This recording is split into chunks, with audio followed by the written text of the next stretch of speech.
सो बेटा अगर हम बात करते हैं हमारे ब्लू बॉक्स क्वेश्चन की, that is the on the page number 6। Now listen the question carefully. Mass per unit volume, कि आपके पास एरिया कितना है, वॉल्यूम कितनी है, यानी डब्बा कैपेसिटी कितनी है और उसमें आप कितनी चीज़ें स्टोर करते हो, वो क्या कहलाता है, उसका मास बाय वॉल्यूम। उस चीज़ को ध्यान में रखते हुए आपने इनको अरेंज करना है डेंसिटी के अकॉर्डिंग।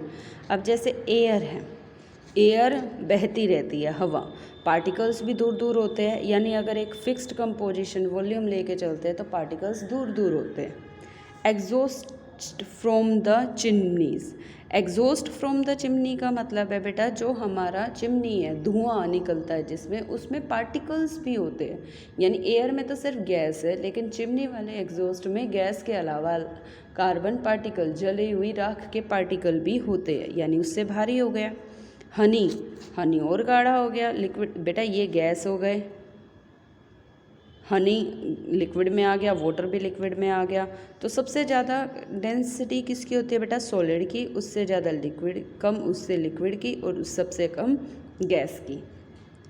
तो इसका मतलब क्या हुआ कि आपका जो चौक वाला है, या आपका ये कॉटन है या आयरन है, इसको अगर हम कंसिडर करते हैं तो इसकी जो हम वॉल्यूम की डेंसिटी की बात करती है तो iron is higher denser, cotton और चौक में, चौक ज़्यादा डेंसिटी वाला है, कॉटन सबसे कम। तो बेटा हमने इंक्रीजिंग ऑर्डर में लिखना है, तो सबसे कम एयर, उससे ज़्यादा exhaust from the chimney density है, उससे ज़्यादा water, then honey, then cotton, then chalk, then iron. Is it clear बेटा? Air, exhaust from chimney, water, honey, cotton, chalk और आयरन का ये ऑर्डर हो जाएगा। फिर कहता है tablet the difference in the characteristics of states of matter. बेटा अभी अभी मैंने ये जो स्टेट्स ऑफ मैटर में डिफरेंस आपको लिखवाया है, ये डिफरेंस ही आपने करना है इन दिस क्वेश्चन। आपने ये डिफरेंस ही नोटबुक में लिखना है और उसको लर्न करना है for this sake of this question, कि tabulate the difference, tabulate the differences in characteristics of solid states of matter में बेटा ये सॉलिड लिक्विड गैस का ही डिफरेंस पूछ रहा है। कहता है comment upon the following. Rigidity क्या होता है, कठोर, कंप्रेसिबिलिटी जिसको दबा नहीं सकते, फ्लूइडिटी बहना, filling a gas in container किसी भी कंटेनर में प्रेशर के साथ गैस को भरना, शेप डायमेंशंस को बताता है, काइनेटिक एनर्जी क्या होता है, मूवमेंट वाली एनर्जी को काइनेटिक एनर्जी कहते हैं, और डेंसिटी मास बाय वॉल्यूम। बेटा मैं यहाँ पर सिर्फ आपको क्वेश्चंस को समझा रही हूँ, अगर कन्वीनियंट या इनकन्वीनियंस रहता है तो मैं इसके आंसर्स भी आपको सेंड कर दूँगी। गॉट इट बेटे? तो नेक्स्ट आ जाता है give reason. A gas fills completely the vessels in which it is kept. कहता है कि गैस फिल्स कंप्लीटली, क्या कारण है, पहले क्वेश्चन की अंडरस्टैंडिंग लीजिए आप। कहता है कंटेनर चाहे आपका एक छोटा सिलेंडर हो या बड़ा सिलेंडर हो, चाहे कैसे भी सिलेंडर ले लो, और जितनी क्वांटिटी की गैस आप छोटे में डालोगे या बड़े में डालोगे तो वो जो गैस है वो सिलेंडर को या वेसल को कम्प्लीटली फिल कर देती है। A gas fills completely the vessel in which it is kept, क्योंकि पार्टिकल्स बहुत दूर दूर होते हैं इसके, और उनमें फोर्सेस भी वीक होती है, तो वो पूरा का पूरा स्पेस ऑक्यूपाई कर लेती है जिसमें इसको रखा जाता है।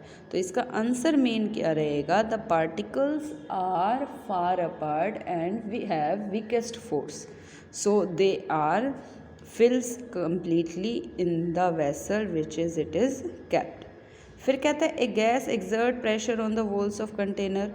अब आप बलून का एग्जांपल लो, बलून को आप एयर ब्लो करते हो, अब बलून में जो एयर ब्लो करते हो, आपने बलून को फुलाया, आपने मीडियम साइज़ का बलून को फुलाया, वो तब भी उतनी गैस कंटेन कर, मीन्स पूरा भरा हुआ लगता है, और ज़्यादा उसमें गैस भर देते हैं तब भी वो भरा हुआ लगता है। तो उसमें क्या हो गया, हम गैस को डाल रहे हैं तो उससे क्या लगता है कि वो सभी तरफ इक्वल प्रेशर अप्लाई कर रहा है, जिसकी वजह से गैस जो है कंटेनर के ऊपर वॉल पे प्रेशर लगाती है, मीन्स वो पूरी तरह भरी होती है, जिसकी वजह से पार्टिकल दूर दूर दूर होते हैं और उनमें फोर्स भी नहीं होता, जिसकी वजह से वो एक तो कंटेनर भरा हुआ लगता है और दूसरा उनमें प्रेशर अप्लाई होता है।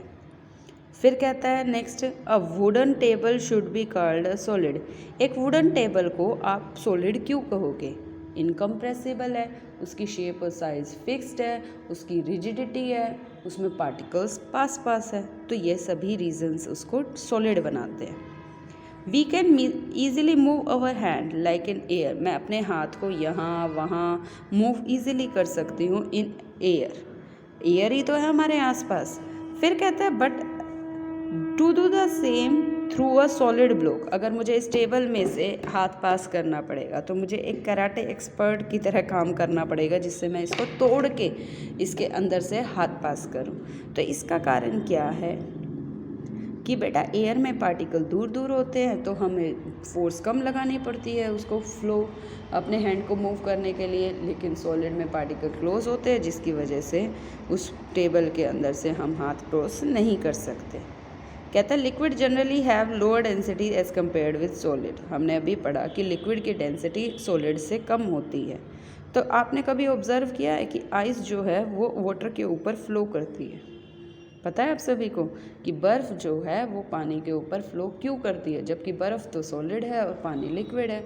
एक्चुअल में बर्फ़ की डेंसिटी पानी से कम है, तभी तो पानी से हल्का होने की वजह से ही तो वो ऊपर की तरफ तैरती है। क्यों कम है?